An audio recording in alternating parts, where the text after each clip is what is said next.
Basically, we believe that the more we pay for something, the better the quality it is. It's a very common bias, but not necessarily true, but it is persistent. And it goes hand in hand with the Veblen effect. So in normal economics, the lower the price, the higher the demand, and the higher the price, the lower the demand. But there comes a certain point, especially with luxury products, where this economic law is turned on its head, and the Veblen effect comes into play, which is the higher the price, the higher the demand. And these are called Veblen goods. And Veblen goods are things like designer labels, high performance sports cars, luxury watches, Rolexes, Breitlings, Chopard, this kind of thing. And one of the only household mass market brands that trigger the Veblen effect in consumers is actually Apple.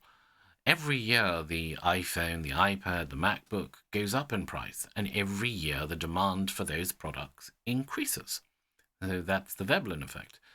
Now, many companies actively rely on the Veblen effect as part of their brand strategy or their sales strategy. One example of this would be the Hermes Birkin bag. The price is high and the demand is high. There's like a 6-month waiting list or something. Now, could Hermes make more Birkin bags? Of course they could. Could they lower the price? Absolutely. But it would probably damage the brand if they did. And we're all affected by this. Now, I know there's going to be comments saying, no, this doesn't work on me. I look for the cheapest. I will always buy the cheapest. But the reality is, you don't. If you had to decide between three dentists, one costing £200, one costing £150, and one costing £80, your instinct would be to be instantly suspicious of the £80 dentist, and you would then book one of the more expensive ones. Basically, we're very suspicious of prices that we deem to be too cheap.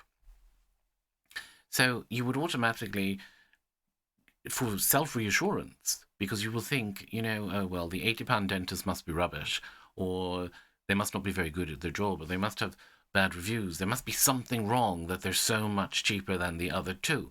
So you would immediately dismiss it and go for the £150 or the £200 dentist as a form of reassurance that you're buying the best possible quality that you can. But there's no there's no proof that the £80 dentist is any better or any worse than the £200 dentist. They both go through the same dental school. They're both qualified in the same way. But that's the Veblen effect and price quality bias.